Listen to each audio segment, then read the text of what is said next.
Hey listeners, thanks for dropping in. I'm Christy. And I'm Melissa, and this is Buried Motives, where we dig deep into the details of some of the most gruesome Dirtbag murderers.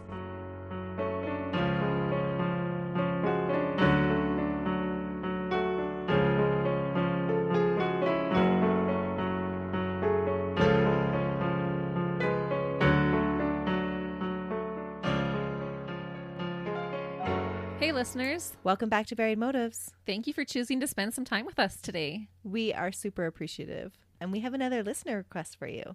We do. We want to give a shout out to Jason. He sent us a case idea through our Facebook Messenger, and so we're excited to bring this one to you today. And as soon as I saw it, I knew that this was a case for Melissa. So I had just barely read the synopsis of the article, and then I sent it off to her. So I don't know what happens in it, so I'm excited to hear it. That's because you know that when I read a book, I'm always trying to guess the ending before I get to it, right? Exactly. Yeah. My need to know is really hard to suppress. But with today's case, the murderer fixed that problem by writing her own story and then enacting it out with deadly consequences. This is so wild to me. I just can't even imagine that this happens, that you write a book about a murder and then you copy your book that you wrote about the murder. And then not expect to get caught. Yeah, it's a little bizarre. Murder 101. Don't write a novel about the murder you are about to commit. Well, she didn't technically write a novel. It's an essay. Oh, an essay. Yes, she gives her opinions Oh, okay. on how to. See, this is how little I know about it because it just said a novelist. So I assume she had written a novel, but it's not then. No, it's not. She wrote an essay. But don't worry, I'm going to tell you all the details, so you'll be filled in by the time we get to the end. Perfect. And the other exciting thing and a unique thing about this case is it's hot off the press, so to speak, because it just happened. We actually had to wait for the sentencing until Melissa and I could record this today. This case is just wrapping up, so there may be appeals and new things that change as time progresses. Yeah. If there's any new developments since we recorded a few days ago, we'll put it in our social medias or we'll let you know about them in future episodes. So Nancy Brophy is the author that we're going to talk about today. She was born Nancy Lee Crampton in Wichita Falls in Texas on June 16th, 1950. Oh, so this is like a grandma murderer. She is. I was like, wait, doing the math in my mind real quick there. Absolutely, she is. Ah. Her parents, Barbara and Roger Crampton, were both lawyers and provided a lasting example of a love story. Their devotion to each other began on their first date, Gone with the Wind, when it first came out in theaters. No way. And lasted through their 51 years of marriage. Aw, it was because they went and saw Gone with the Wind as their first date. Yes. How iconic is that? I thought that was so awesome. From all reports, they just provided this loving example for her of what marriage actually should be like and what a loving relationship was. Which should be a good thing. Mm-hmm. And I wonder if that's where she developed her passion for writing love stories. So is it because her husband doesn't meet her love expectations that everything goes awry? Not at all. Oh, here I'm trying to pull a Melissa. I'm trying to figure it out at the very beginning. We'll get to it. Okay. So during her childhood, Nancy denies any trauma from ever happening. There was no abuse or neglect. Her life, for the most part, right up until the murder, seemed pretty ordinary. She was the middle child between her older sister and younger brother, so that was like the only red flag that I could come up with. She's aiming that at me. Middle children get things done. We love a middle child. And we just covered a middle child. We right? did, yeah. With Keith Jesperson. So I thought, oh, that could be your only red flag. Now I'm going to have to look into that when I do up our dirtbag details. Do middle children commit more crimes? Oh, that would be so interesting, actually. Yeah. I know they do better in the business world. Because they're used to having to fight their way and get noticed. Exactly. Mm-hmm. Nancy graduated from Wichita High School in 1968 and then went off to university in Houston to study economics. Ooh. She would be the only child not to follow her parents' footsteps of becoming a lawyer. So she's paving her own path. She is. Yeah, she's not fitting the family mold. She would find success in her professional life, though, despite not being a lawyer, by combining her knowledge of the business world and her love of cooking in the catering business. I think good for her for doing her own thing. Mm-hmm. You have to take your own path, what you enjoy. Yeah, I think so too. And that's just what Nancy did. At the age of 27, she married 33-year-old Thomas M. Williams in 1977 on December 6 in her hometown. So she didn't go very far. There were scattered reports of him being a police officer, but I couldn't find anything official to actually confirm it. But it sounds like her first marriage was to a police officer, and it didn't actually last that long. When it failed, Nancy made plans to move to Oregon in 1990. Okay.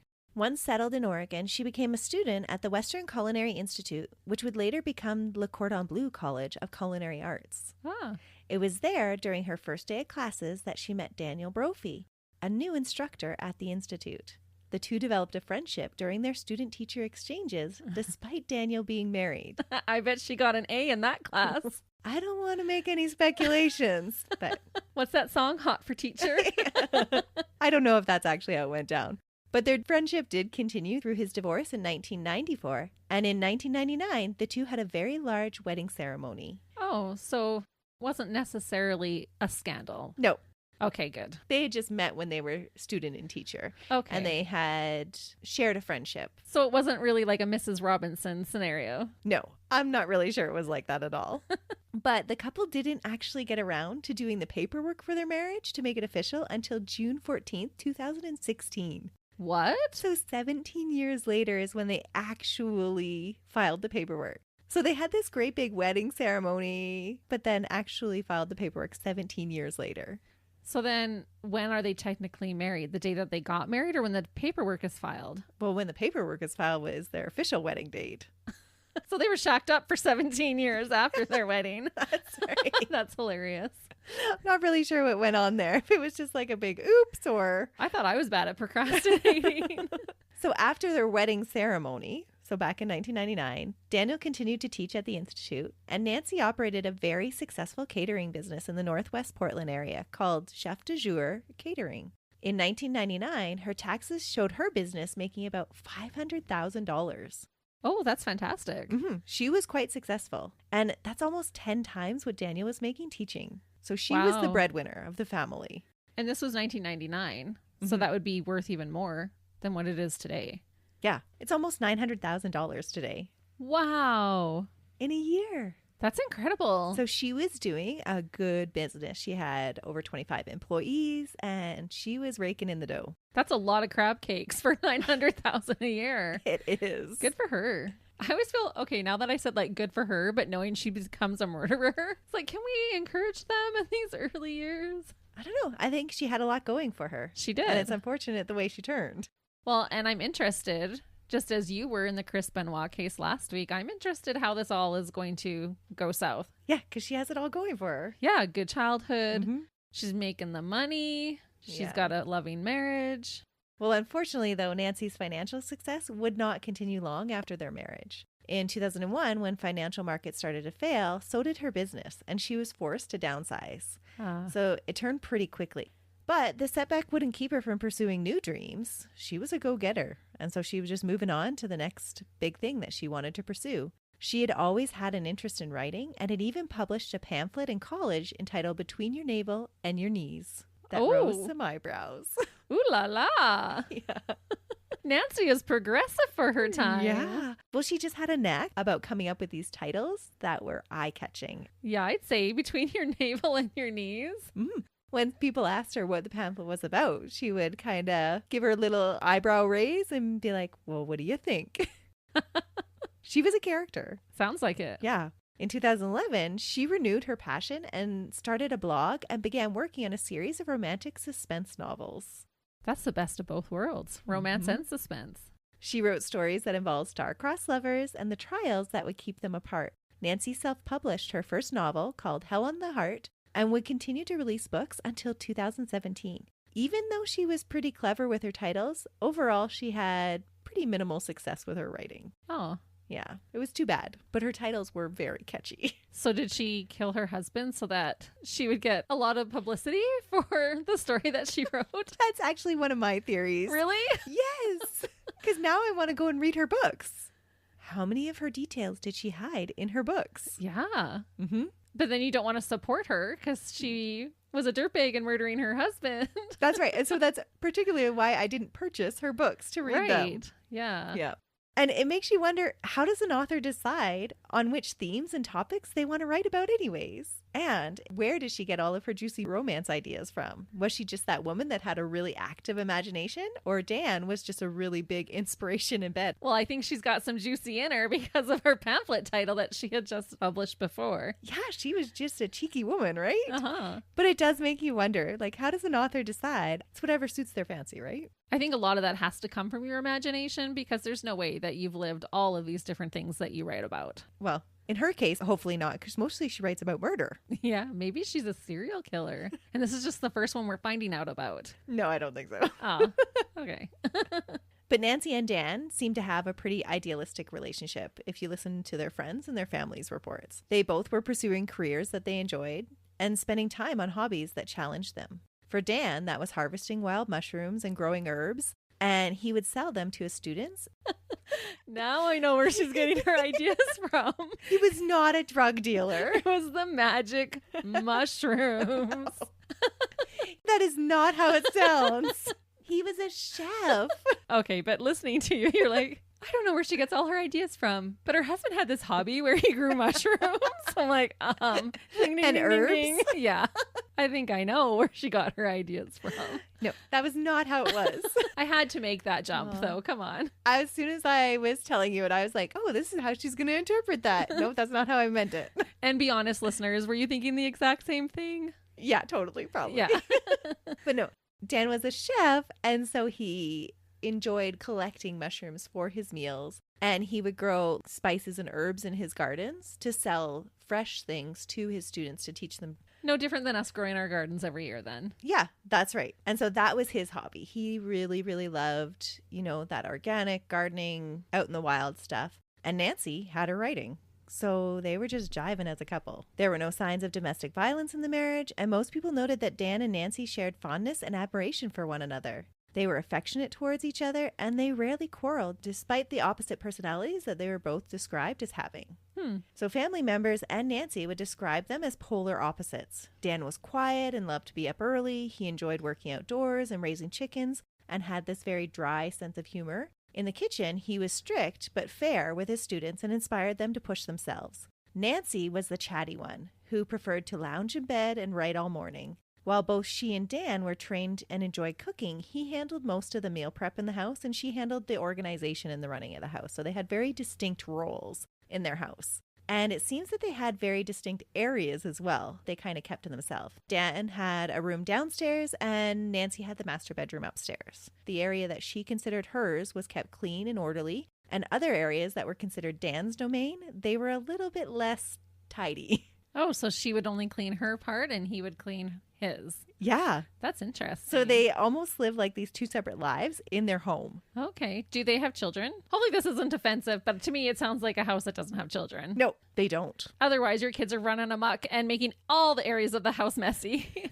That's right. Especially when they're little. You don't get your own area when you No. have children. No, he had a son from his previous marriage that he was estranged from for quite a long time, up until that boy was about 21 years old. Okay. And he started to develop a relationship with him once he had turned 21. But up until that time in their marriage, it had been just the two of them. Okay. Mm-hmm. It sounds like a pretty good life right now, though. Yeah, they're both doing their things, but Yeah. they mesh really well. Opposites attract. That's what they say anyway. Mhm. But it sounds like they still did lots together.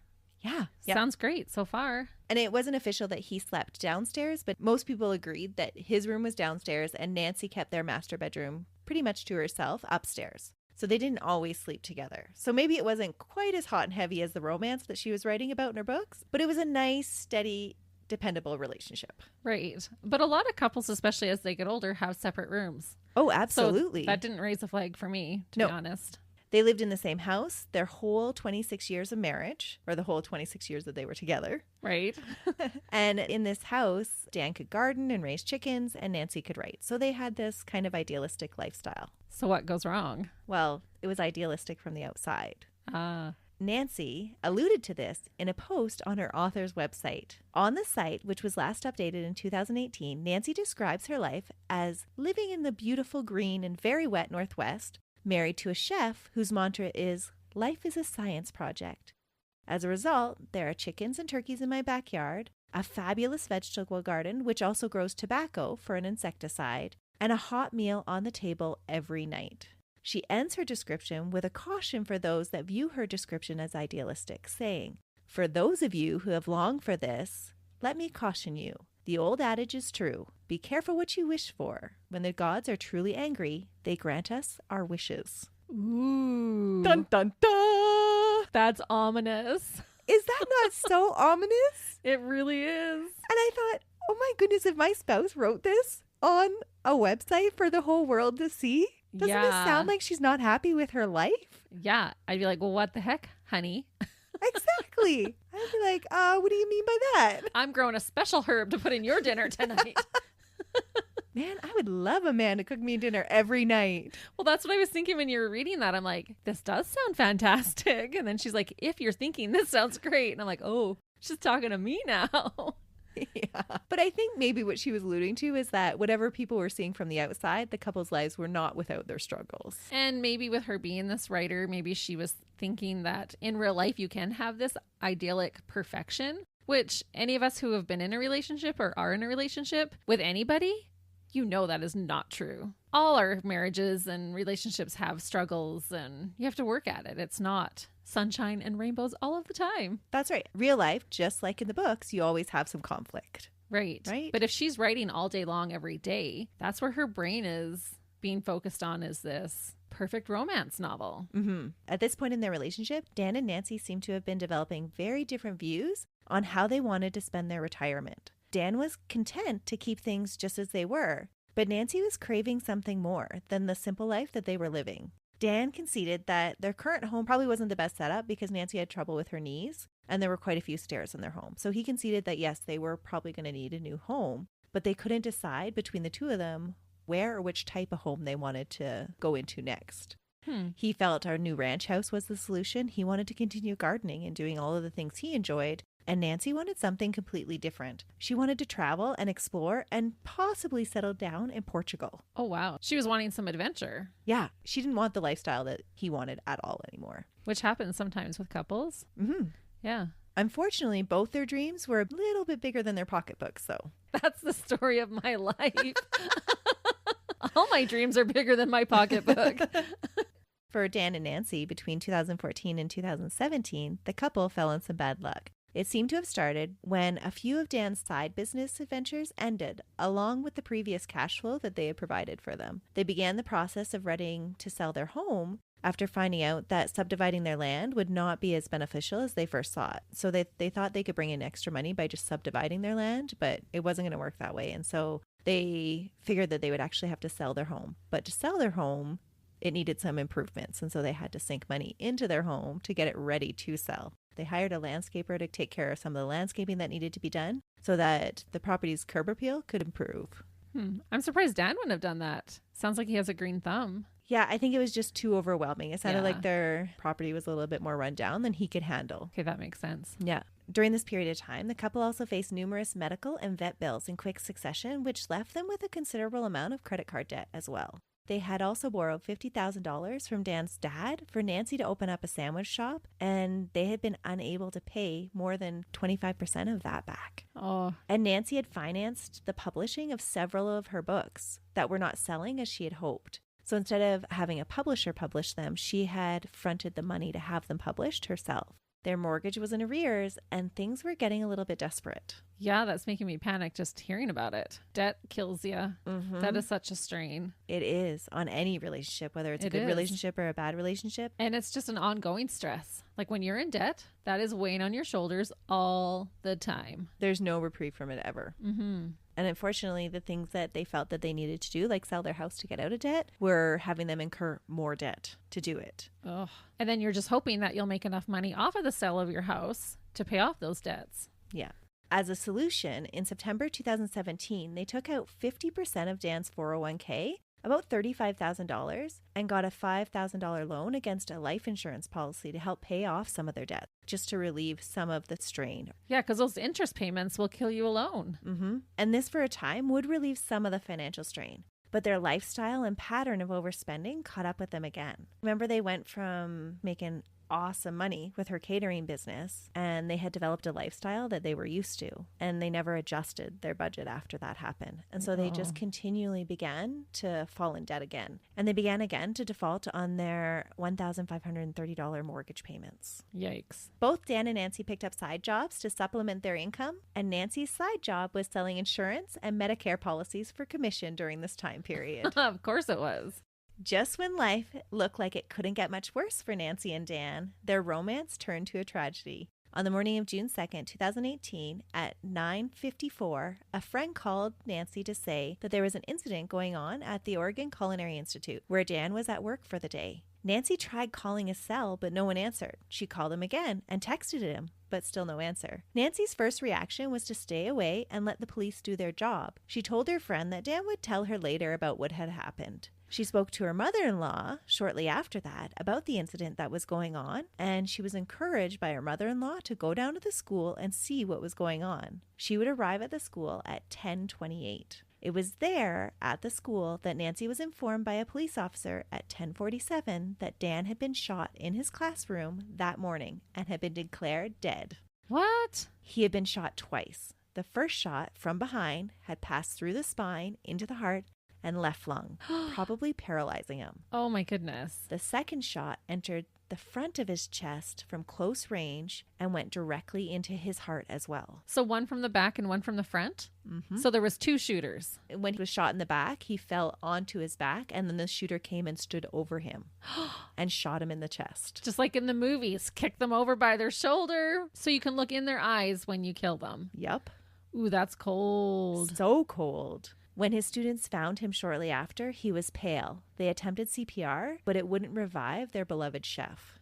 The crime scene was processed, and besides the 2 spent 9mm shell casings, everything else was in order in the classroom. There were no signs of forced entrance, and nothing appeared to be stolen based on the inventory given by the school officials. Dan's wallet was still in his pocket, with all of the credit cards accounted for, and $77 in cash. His truck keys and cell remained on the counter where he had dropped them when he had entered the classroom. His pocket knife was still clipped to his pocket. He had made no move to protect himself from the person that shot him. Oh, it probably happened so fast too. And to get shot in the back first, you'd barely process what was happening before you're flung over and see who it is. No, he had went in that day. They were doing a live fire scenario in his classroom. So he had went in and he was filling water and ice buckets in the sink with his back towards the door. And the person had come in, shot him in the back. He had fallen, and then they had come and stood over him. That's terrible. Mm-hmm. They also believe, because of the small time frame that Dan was alone at the school, that the murderer must have known Dan's routine for that morning. Dan had disarmed the alarm at 7:21, and the next instructor to arrive had done so at 7:35 and proceeded to his classroom without noticing anything. So it's a very short window of time. And often they say when a crime scene looks like that, it means that the victim knew the perpetrator. Yeah. So she kills him for the insurance money. Yeah. She has lawyers for parents. She was married to a cop. She's enthralled with anything with police work. And so she tries to get away with it. Oh, for sure. You would start to feel almost confident that you could. Oh, and she is very confident that she could. During the death notification, police questioned Nancy about what she remembers from that morning. She tells them that she woke up around 6:45 when Dan was having a shower, but didn't get up out of bed. She remembers Dan collecting towels in a bucket to clean up some water from a leak that she had discovered the previous day, and that he had left the house after that while she stayed at home and had not gone anywhere the whole morning. When asked if they owned a gun, she told them about the 9mm Glock 17 that she had, saying that she had purchased the gun for personal protection after being scared about what happened at the Sandy Hook school shooting and the Marjorie Douglas shooting. Oh, no. Yeah, but had since realized that it was a big mistake. She wasn't comfortable with the gun. Oh. That she had kept it in the closet of her bedroom and had never touched the gun after she had bought it. So police asked if they could inspect the gun, thinking perhaps Dan might have brought it to work and may have been aware of some threat that was against him, and that's why he was going to bring a gun to work. And Nancy agrees to go to the house with them and go and get it. She doesn't realize with all her research that they can tell if a gun's been fired? She's a good researcher. Okay, let's keep going. Yeah. I'm intrigued. An officer actually offers to drive her to the house, having compassion on this elderly woman who has just learned that her husband was brutally shot for no apparent reason. Yeah, she would be the last person they're suspecting. Mm-hmm. As one of the police officers takes Nancy home, others are sent to follow up on any surveillance video that might have been available in the area that morning. And what they find is very curious. The van that their colleague just drove Nancy home in shows up driving past the school that morning, after she had said that she had never left the house. Later, when they pull the video footage from the surrounding areas, they see Nancy's van circulating the area repeatedly. Based on videos from nearby businesses and a Max Light rail platform, police learn that Nancy drove into the downtown area in the vicinity of the school at 6:39 that morning, almost an hour earlier than the arrival of Dan's white pickup truck, which is also caught on the surveillance footage. Yeah, so she's getting caught in some lies here. After 7:08, the van is not seen on any of the cameras again until Nancy is seen leaving the area in her minivan at 7:28, which is caught on the Bellagio's pizza camera from the interior of their store, indicating that she had stayed in the vicinity of her husband's classroom for that 20 minutes. Yeah. It's kind of interesting that criminals don't think about how you're probably being recorded, because nowadays, anywhere you go, everyone has a camera. Right. Yeah. But she seems super, super smart, just not as up to date on what technology is these days. But she's not tech savvy. She is tech savvy, but just not up to the level that the police are. So she knew that there were no cameras in the school. She knew where to park, that the school cameras wouldn't pick her up. But she wasn't thinking about the surveillance videos that other stores would have inside their stores. Yeah. And so the police got all of those cameras and they're watching through the front windows of businesses. And that's how they catch her van going through. So it's not necessarily the cameras that she was expecting and she was avoiding. Right. That she was caught on. Smart police work. So smart.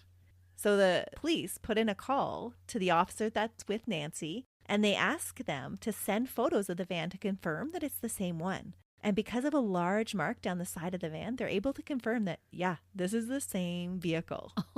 Get your vehicles fixed, because it's like a birthmark or a tattoo. It'll set you apart. Yep. Nancy's a little perturbed by the officer taking photos of her van, but she has no qualms about handing over her gun to the police. It's still in the original box, like Nancy said it would be, but when police open the box, their expert eyes notice that while everything looks to be just where it belongs, the barrel of the gun doesn't look like it's seated correctly. The police go to the neighbors to confirm Nancy's claim that she was at home looking for her dogs that morning. And the neighbors confirm that shortly after 9 a.m., Nancy showed up at their house very upset and frantic, looking for her dogs that had run off. They probably hadn't even run off. She just wanted an alibi. They had never seen the dogs that morning at all. But her cell phone GPS did not show it leaving the house until shortly after 10 when she went to the school, at her mother-in-law's encouragement. So she left her phone at home? Huh. So she's put a lot of thought into this. She's put so much thought into it. All of these things together raise eyebrows, but the police decide to continue with the processing of the crime scene to see what other stories the evidence will reveal. While police are processing her husband's murder, Nancy began the difficult task of spreading the news to friends and family. She posted on Facebook, "For my Facebook friends and family, I have some sad news. My husband and best friend, Chef Dan Brophy, was killed yesterday morning. I am struggling to make sense of everything. There's a candlelight vigil at Oregon Culinary Institute tomorrow, Monday, June 4th at 7 p.m. I'm overwhelmed. Please save your phone calls for a few days until I can function."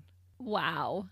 Other than the people that she had already been in contact with earlier that morning, she notified no one else. Not even her stepson Nathaniel and his family. Oh, wow. No, it was his grandmother that actually had to call and tell him. She didn't want to face the music, I guess. But having something tragic like this happening, everyone grieves in a different way. And if you don't know what's happened, you can't really fault her. No. And honestly, I can actually understand her reaction a little bit. It's hard news to deliver and you're still processing it. So you would want to avoid it. Right. If that was the case. Yeah. If you weren't the dirtbag who'd murdered him. That's right. Because now it's just infuriating to read it now.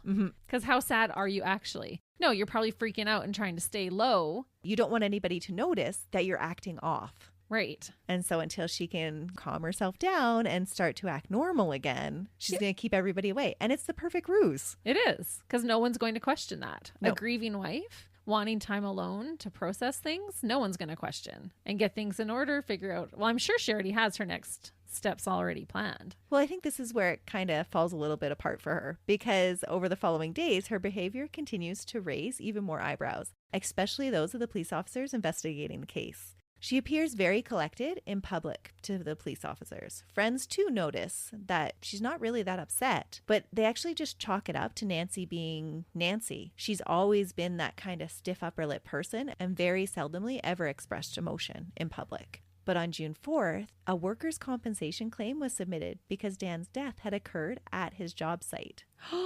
So Nancy's pushing through paperwork now. What? She calls just 4 days after this claim is submitted to get an update.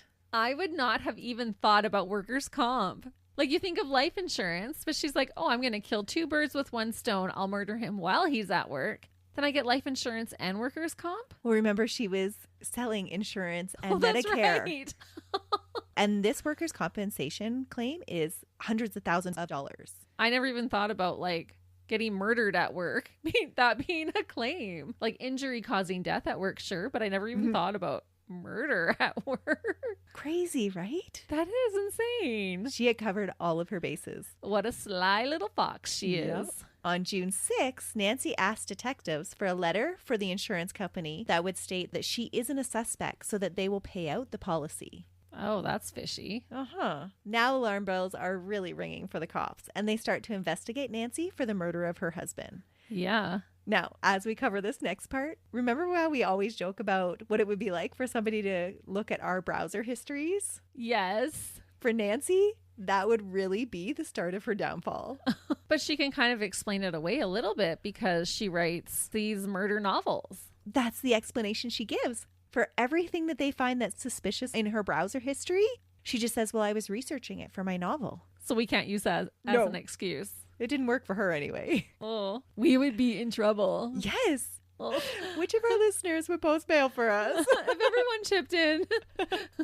So what police found was that on November 27th, 2017, there were searches done on a laptop that was in their home looking for ghost guns. Ghost guns are guns that are bought, disassembled in a kit, and then they're put together by the user. Because they are put together after they are purchased, they have no serial number and are pretty much untraceable. What? Mm-hmm. How? That is insane. You can look it up, and you can find websites that will sell you ghost guns. I'm not going to look it up because I don't want that on my search history too.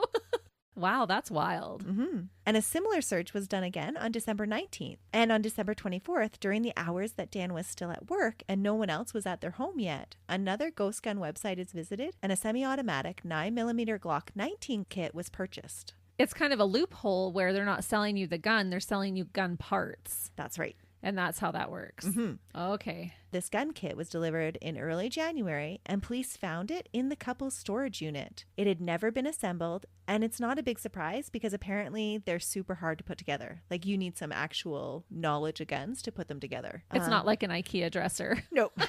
Even those are difficult with They those are. pictures.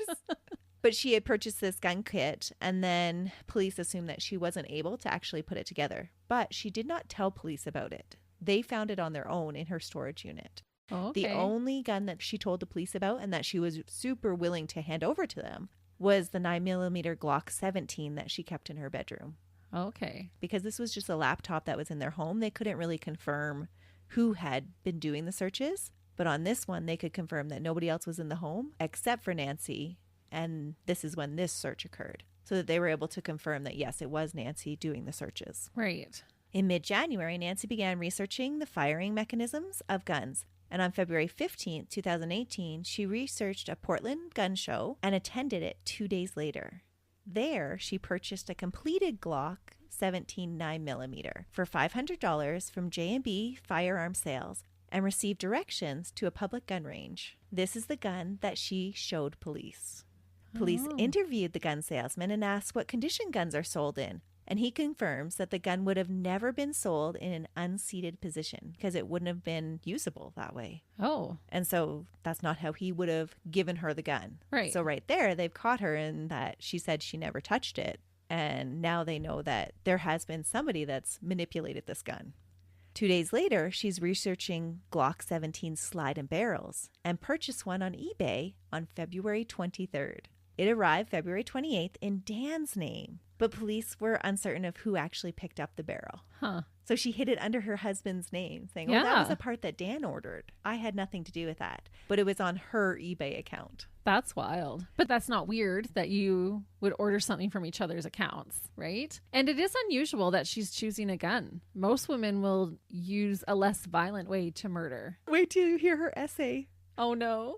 This slide and barrel would fit perfectly on the gun that she had purchased from the gun show, the one she showed police claiming that she had never touched. It is the barrel of the gun that leaves the identifying tool marks on bullet casings. Right. So when Nancy handed over her gun, they did ballistics on the casings and they didn't match. Oh, so it wasn't shot from that. It wasn't gun. shot from that barrel. From that barrel. Okay. Mm-hmm. And that's why she's just replaced the barrel then. That's right. Nancy never told police about the ghost gun kit or the second barrel that she had purchased. And the second barrel has never been recovered. That is so smart. Isn't that clever? Yeah. So you still have the gun, but you've just replaced the barrel. Yeah. Oh, of course I have a gun. And it's the exact gun that matches. And it's a brand new barrel, so it will look like it's never been shot. Yep. She just switched out the barrel. Wow. Nancy, you could have used your brain for something other than this. Crazy, right? That's what's always so sad when these people are super smart and then it goes to waste and they're, oh, what should I do with my intelligence? Oh, I know. I'll become a dirtbag. Yeah.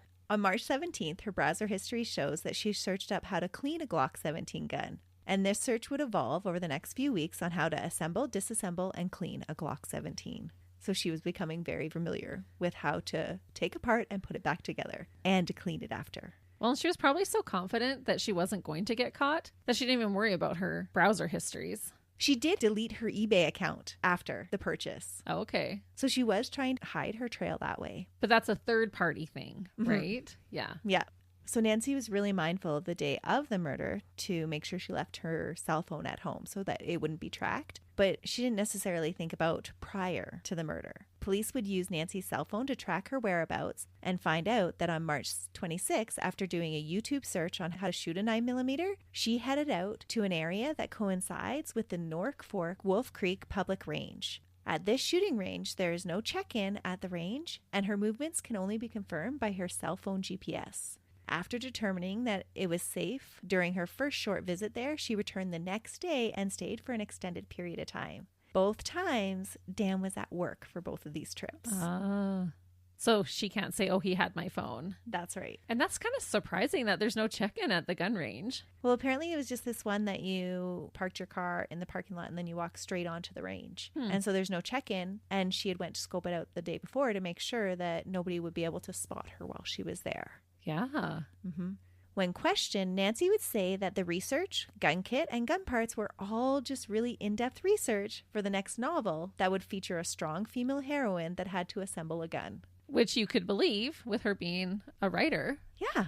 As for motive, it was not a big secret that Dan and Nancy's finances were a little bit of a hot mess. But when forensic accountants reviewed it, the police learned that while their mortgage was going unpaid, Nancy was continuing to pay out over $1,000 in insurance premiums each month. Whoa. That's a lot of money. Yeah, when you're not being able to pay your mortgage. Mm-hmm. That's crazy. For several insurance policies. Nancy had sold herself all of these policies and was the sole beneficiary on every single one of them. Oh, insurance policy cases are the worst. Because you're really putting a number value on somebody's life. Mm-hmm. Like you can understand, not that we condone, but you can understand a revenge killing or a domestic abuse, like self-defense or, you know, all these other things. But insurance, it just seems like such a wasteful murder. Not that there's a good murder, but do you know what I mean? It seems so senseless. Like, don't kill someone for money. Change your situation. Yeah. The fact that you can get to an amount where you're like, yeah, that's enough. I'll kill him for that. And sometimes they're not even huge amounts. Like you haven't told us yet what Nancy's amount would be, but sometimes people will kill for $10,000, $20,000. And it's just crazy that they would put that value amount on someone's life whom you're married to and you've shared this life and have had loving moments with. Exactly. So police also learned that while the deed of the house was in both Nancy and Dan's name, the mortgage was held only in Dan's name. So police guesstimated that the sale of their house would leave Nancy with about a $350,000 profit. Just the sale of her home. Not including the other policies. In total, Nancy stood to gain just over $1.5 million. That's not too shabby, Wow. right? That would set her up, especially at 72. Mm-hmm. $1.5 million would go a long way. Enough to pay off debts and much more than she was making with her writing. Yeah. So are you ready for the biggest plot twist? Yes. For those that believe Nancy was the loving and doting wife, there was an essay that police found was written and posted by Nancy. In light of the suspicions surrounding her, the essay entitled How to Murder Your Husband was an eerie commentary on Nancy's musings about how to get away with murder. What? She even titled it How to Murder Your Husband? Uh-huh. Oh, Nancy. Even if it was posted 7 years before the actual deed was done, still very, very suspicious. Yeah, Mhm. absolutely it was. In 2011, when Nancy had started her novel, she also started writing essays. These essays she would submit as writing samples in order to apply to writing groups. And she would sometimes post these submissions on her website. On November 4th of 2011, she posted one where she outlined 5 motives for murder: financial, cheating, falling in love with someone else, an abuser, or as a professional. And then she gave suggestions on weapon types for the killings, including guns, knives, strangulation, poison, or hiring a hitman. And of course, she addressed not getting caught because orange jumpers were not her thing. Are you serious? You have to read this essay. It is the craziest thing ever. And why would you ever want to encourage murder? It's just so crazy, right? Was she doing it for the shock value or? I think so. If you go back to that first publication, she published it just to be shocking. That's true. Mhm. The navel to knees thing. Yep. In this essay, she admitted to spending a lot of time thinking about murder and the police procedures that would lead to getting caught. The first motive she lists for murdering your husband was financial gain. She commented that to pull off this particular murder, you would have to be organized, ruthless, and very clever, because the spouse would always be the first suspect. She wrote that divorce is expensive. Do you really want to split your possessions? Oh my goodness. Nancy. And when you publish something like this, it's like you're accepting murder. Like you're Mhm. encouraging people to do it. This is a viable option for your problems. Yeah. And this is why. Mm-hmm. Why take half when you can take it all? Exactly. So followed by that admonition, she suggests that a cruise ship would be the ideal location to get rid of an unwanted husband. Because you can just throw them over the edge. That's what she said. Oh my goodness. Nancy even went as far to comment on the weapons used, saying, guns, loud and messy, and they require some skill. Knives, really personal and close up. Blood everywhere. Ooh. Your ooh. It was such a cheeky post. That is. That was her reasoning of why a gun would be kind of better. You would require some skill, yes, but a knife would be too up close and personal, and there would be so much blood that she was just not interested in. And as a woman, if you're trying to kill your husband with a knife, he can likely overpower you. Yeah. For most of us women. So it was a cheeky post with a title and a subject meant to raise eyebrows, similar to her first college publication.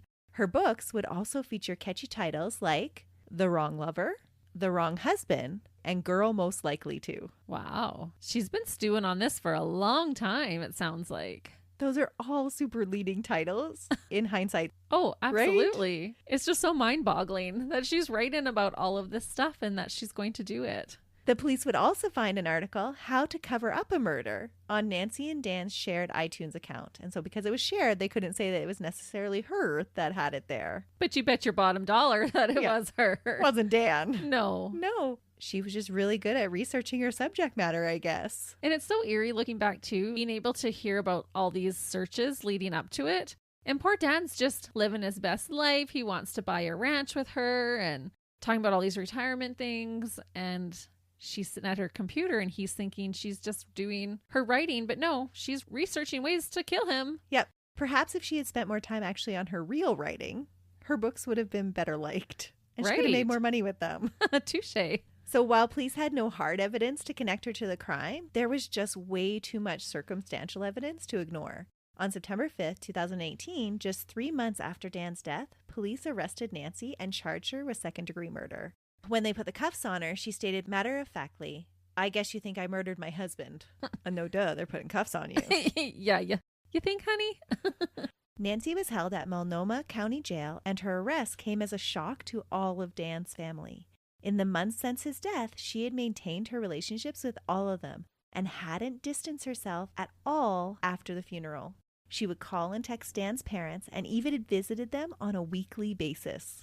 And just how sick to your stomach would you be knowing that you have comforted this woman after the tragic death of her husband? Well, I just thought, how cold-hearted is that? How could she go and chat like she had done nothing? Yeah. Visit time and time again, see firsthand their grief, and not cave in to tell them the truth or just run away. Yeah. Right? To keep up that facade, that's really cold. That is really cold to face that because most people could not. No. After a lengthy delay, mainly because of the pandemic, her trial began in front of a jury on April 4th of this year. During the delay, Dan's son, Nathaniel, filed a wrongful death suit against his stepmother for $1.7 million. Good. Clearly declaring his belief in her guilt. Yeah. Mm-hmm.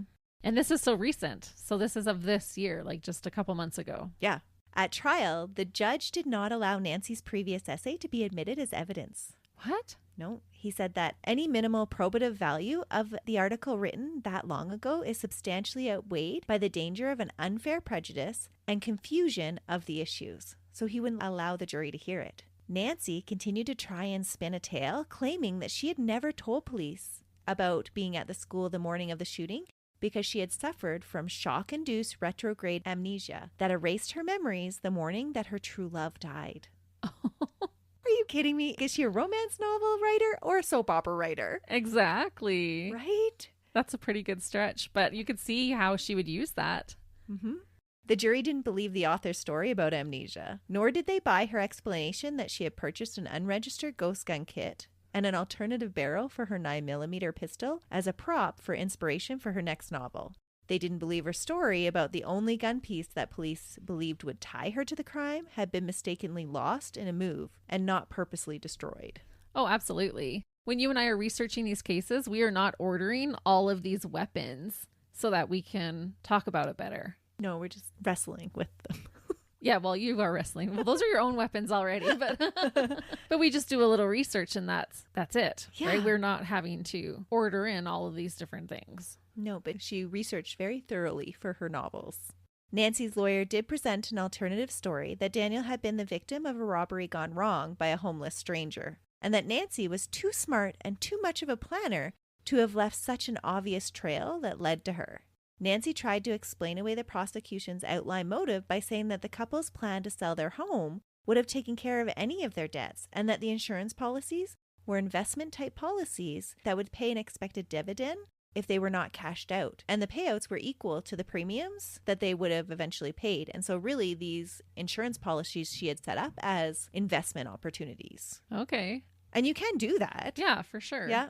The defense's main argument was that the prosecution lacked definitive evidence and therefore it didn't have proof beyond a reasonable doubt that a loving wife would murder her husband for money. The jury didn't believe those stories either. Yeah, I don't believe those stories. I thought they put up a good argument. Yeah, it would be hard. I mean, it's different when you're there as a jury member, but it would be hard not to have some speck of reasonable doubt. Mm-hmm. She's got a story for everything, right? She can Yeah. explain away everything. And you can watch all of the trials, the hours and hours of trial on Court TV, and they're fascinating. I enjoyed so much watching the interplay between the prosecution and the defense and how they presented their cases. Was so spectacular. So forget the Johnny Depp trial. People should have been watching this one. Yes, this one was so fascinating. She was found guilty of second-degree murder on May 25th, 2022 by a jury of 5 men and 7 women after 8 hours of deliberation. Despite all of her musings of getting away with murder, Nancy was undone by a large amount of circumstantial evidence that was left in the absence of direct evidence linking her to the crime. Nancy was sentenced to life in prison with no eligibility for parole for at least 25 years on June 13th, just a couple of weeks ago. That's wild. Yeah. So during the trial, Nancy had complained that the students that were brought in to testify and tell their story of how they had found her husband's body, Nancy complained about one in particular being overly dramatic and crying on command to elicit an emotional response. And that student shared an impact statement during the sentencing. And she said the image of how she found Dan's lifeless body was still vivid with eyes that she just cannot forget. She said, his eyes were green and they were utterly heartbroken because he knew who had done this to him. Yeah, she made a point of looking her husband in the eyes before she ended his life. She stood over him. Yeah, and how traumatic that would be. Especially this being her professor who she liked. He was her mentor. Yeah. Mm-hmm. And Nancy, all she could think to say was that, oh, they're just overly emotional. They're just crocodile tears. No, honey, you just scarred these people for the rest of their lives. Mm-hmm. So I'm happy that you are now spending the rest of your life behind bars. Yeah. Nathaniel Stillwater, so Dan's son, made a statement as well at the sentencing hearing. He said, "You executed my father in an act of cold-blooded, premeditated murder. A man that did everything for you. Cooked your meals, washed your clothes, accepted your sedentary nature, supported your failed endeavors, and brought you into the warm embrace of our family. Your payment for decades of dedication, trust, and love, plot his murder on Christmas Eve in the presence of his parents and his grandchildren." Wow. Because she had bought the gun on Christmas Eve just before everybody came over to their house. That is so cold-blooded. Like, does she have a heart? She was very stoic during the trial. There wasn't a lot of emotion coming from her at all. Wow. But then people kind of chalked it up to how she was raised as well. She just was never an emotional person. But then you start to think, oh, is that maybe some of that psychopath personality coming out, right? And maybe because Christmas Eve, like Christmas is usually a time where even if you're having troubles in your marriage, Christmas, it can be rather be a huge stressor, or it can be a time that you kind of come together even just for that holiday. Yeah, not Nancy. She was ordering guns to kill her husband. Guess what you're getting for Christmas, honey, is what she was probably thinking as she's ordering it. Yeah. I think the most chilling thing she wrote, when considering the context of her murderous portrayal, was found in her author's biography. She writes, "Writers are liars? I don't remember who said that, but it's not true. In writing fiction, you dig deep and unearth portions of your own life that you've long forgotten or have purposely buried deep." And how true that proved to be. 100%. Well, they do say, write what you know. And that's what she was writing about. And that is the case of the organized, ruthless, and not so clever storytelling dirtbag Nancy Crampton Brophy. I wonder if she could have predicted the end of her own story. Did she think she was going to get caught? I don't think anybody thinks they're going to get caught.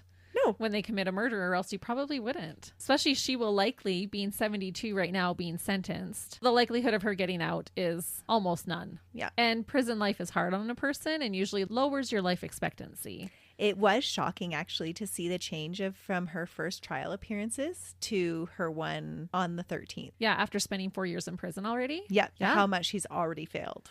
For sure. So she actually tried to get bail during COVID, saying that she was at a higher risk for catching COVID being incarcerated, and that should be why she was allowed to actually serve her time at her home so that she would be protected. And the judge was like, no, you can stay in there.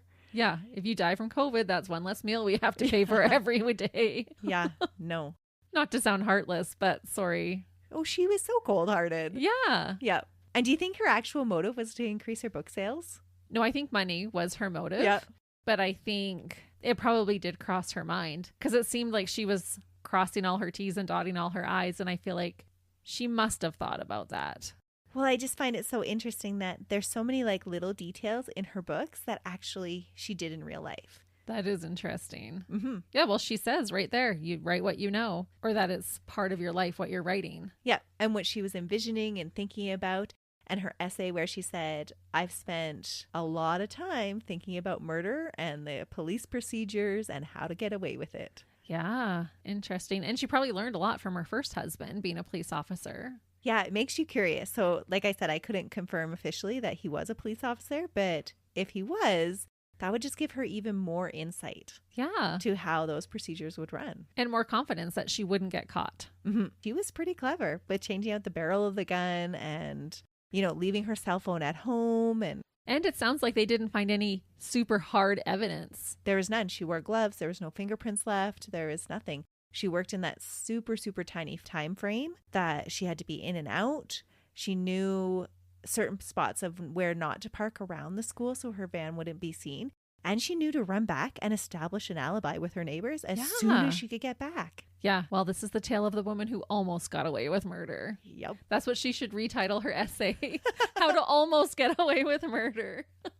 It's not something we recommend, listeners. No, especially right now, as with inflation and the raising of prices, murder's not the answer.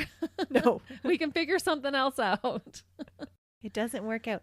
But even with all of her research and preparing, I always find it so fascinating that even she didn't know enough to just wait to claim the insurance. I know. That is the downfall for so many. Like the next day, sometimes they're filing for the insurance. Yeah, they're just so greedy. Yeah, it's a total red flag. Mm-hmm. And most people, okay, if this is your love of your life, who you said on your Facebook post, the love of my life has been taken tragically, blah, blah, blah, blah, blah. But how much money am I going to get? Let me just, take the time now. It took her 17 years to file her marriage papers. And what was it, 4 days? 2 days. 2 days? 2 days to put in that workman's comp. That makes it so hilarious, actually. 17 years to file your marriage certificate, your marriage papers, but 2 days for the insurance. Yep. Yeah, it shows where, when they say actions speak louder than words, even though she's an author, her actions are speaking louder than her words even. Absolutely. Oh, Nancy, honey. Well, listeners, choose your actions well this week. That's right. And we'll be back next week with another case. Be safe out there. See ya. Bye.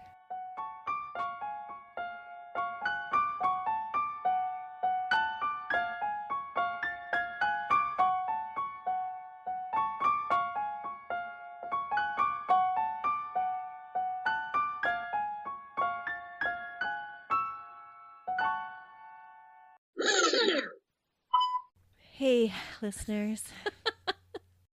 There's not a lot else other than the going on in that area. Even oh, I didn't turn my phone off. For her sake, I hope the latter. I don't know the answer to that. Or is it? Dun, dun, dun. Well, wait, I actually put that in there, Christy. You Just did? Wait. Yes. Oh, what I could accomplish if I were independently wealthy. Right? Yes. That's what everybody kills everybody for, no? And on December 21st, But what if as a loving, doting, sorry, not the husband. She was the wife. hopefully no one tries to ever frame us because we'll be in trouble.